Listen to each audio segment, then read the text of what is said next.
Good morning. My name is Todd Littleton, and I'm a local church pastor in Tuttle. I served there with some of the greatest people in the country for about 27 years. Over those years, I've been friends with 3 superintendents and countless teachers and coaches. One of my favorite side gigs is announcing basketball games. This year's especially fun because I got to announce the games for the 4A state champion Lady Tigers.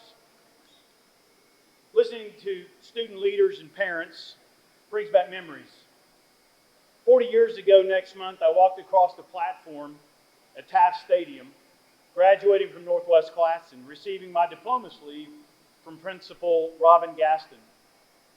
Just weeks before that night, I was surprised to be the male recipient of the Anton H. Klassen Award. I confess that all these years later to have forgotten a bit about that Oklahoma pioneer. So I hit up the Oklahoma Historical Society website and I reread up on Mr. Klassen.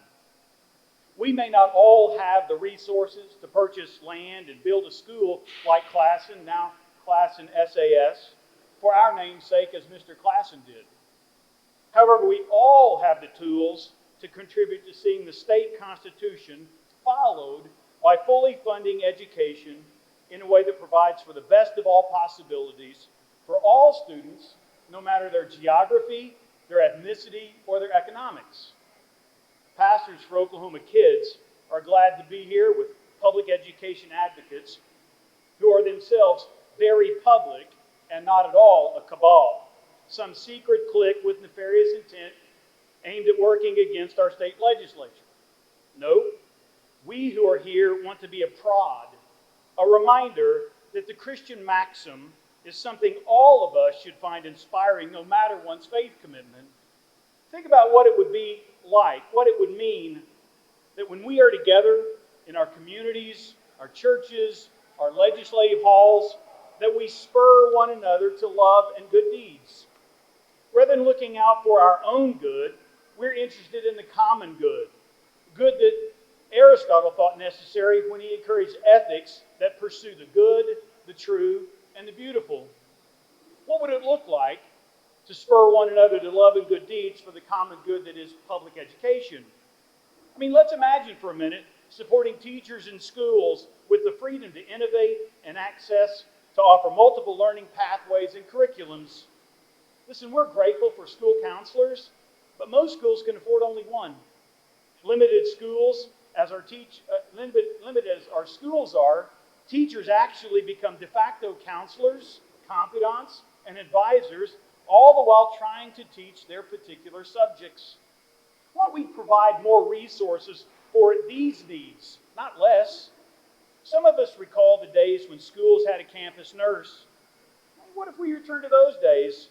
Nurses are pretty perceptive, and they often become well aware of health needs while they're taking care of small cuts and bruises. Catching those early signs only helps students perform better when their health is not compromised. What would it mean if our teachers had the resources on campus to network students and their families to assist with personalized services that help deal with trauma, financial need, and disability?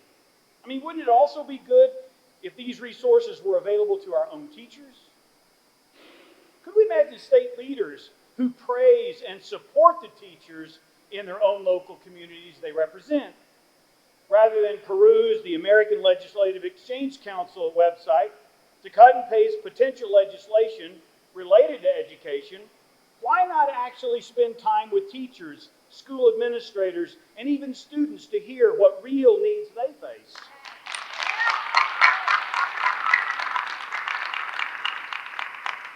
I mean, wouldn't it be better to champion rather than criticize our most important groups that help ensure an educated electorate?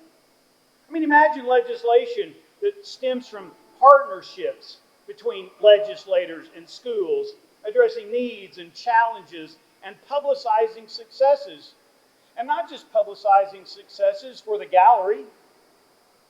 Could we imagine state leaders that help us put the focus on public schools that already exist in every community? In 1991, the Gould School closed. Drive to the far southwest part of the state and know that teachers in small communities are integral to small business, local faith communities, and civic and government entities. All those years ago, I met the late John Gallagher. He was the ag teacher that, in addition to providing instruction for his students, served on the city council, helped build a trash truck, even helped haul and pick up trash. Not to mention treating water in the city's water towers. His wife Judy retired from the Hollis School District. We who are gathered here today are not working against public education, even if we disagree with some legislative agendas. That doesn't make us criminal. No, we want to encourage the same goals. We hope to cast a vision where no one wonders if there is support for public education by looking at a budget that reflects our values. We want strong communities where loving families flourish with the full support of community schools adequately funded to help their children reach their dreams. We want local churches to find value in their local public schools and shun the political divisive culture wars where our children become pawns used by adults unwilling to solve problems together in favor of blaming the other side of the aisle.